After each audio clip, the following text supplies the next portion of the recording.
கானா சுப்பிரமணியம் பிள்ளை பார்ப்போம். தேவிரால கானா சுப்பிரமணிய பிள்ளை இவர் முதலாக எம்எல் அப்படிங்கிற பட்டம் பெற்ற முதல் தமிழர். திருவாசகத்துக்கு முதல் உரை எழுதியவர். அப்போ மாணிக்க வாசகர் எழுதிய திருவாசகத்துக்கு முதல்ல உரை எழுதியவர் யாருன்னு கேட்டிங்கன்னா கானா சுப்பிரமணியம் பிள்ளை. அது மட்டும் இல்லாமல் தமிழ் இலக்கிய அப்படிங்கிற வரலாறு அப்படிங்கிறது எழுதியிருக்காரு.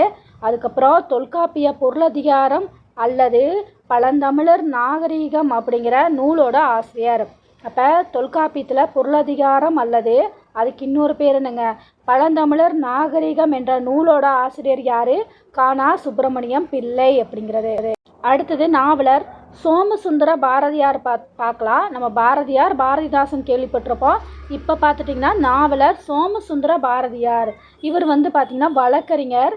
வள்ளுவர் அப்படிங்கிற பிறப்பில் புனைந்தெரிக்கப்பட்ட இந்த கற்பனைகளை தகர்த்தவர்களாமா. வள்ளுவர் பிறப்பில் புனைந்தெரிக்கப்பட்ட கற்பனைகளை தகர்ந்தவர் யார்?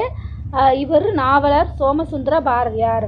அப்புறம் தொல்காப்பிய அகத்தினியல், புறத்தினியல், மெய்ப்பாட்டியல் ஆகியவற்றுக்கு புத்துயிர் கண்டவர் அப்படிங்கிறாங்க.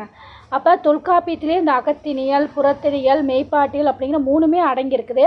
இது எல்லாத்துக்குமே புத்துரை கண்டவர் யாருன்னு கேட்டிங்கன்னா நாவலர் சோமசுந்தர பாரதியார்.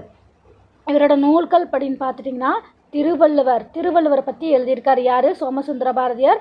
சேரரோட தாயமுறை அப்படிங்கிறது. அடுத்து சேரர் பேரூர். அடுத்து தசரதன் குறையையும் கைகையை நிறையும். அடுத்தது மாரிவாயில் அப்படிங்கிறது இவரோட நூல்கள். நாவலர் சோமசுந்தர பாரதியாரோட நூல்கள் என்னென்ன? திருவள்ளுவர், சேரர் தாயமுறை, சேரர் பேரூர், தசரதனோட குறையும் கைகையை நிறையும், மாரிவாயில் அப்படிங்கிற நூலை நாவலர் சோமசுந்தர பாரதியார் எழுதியிருக்காரு.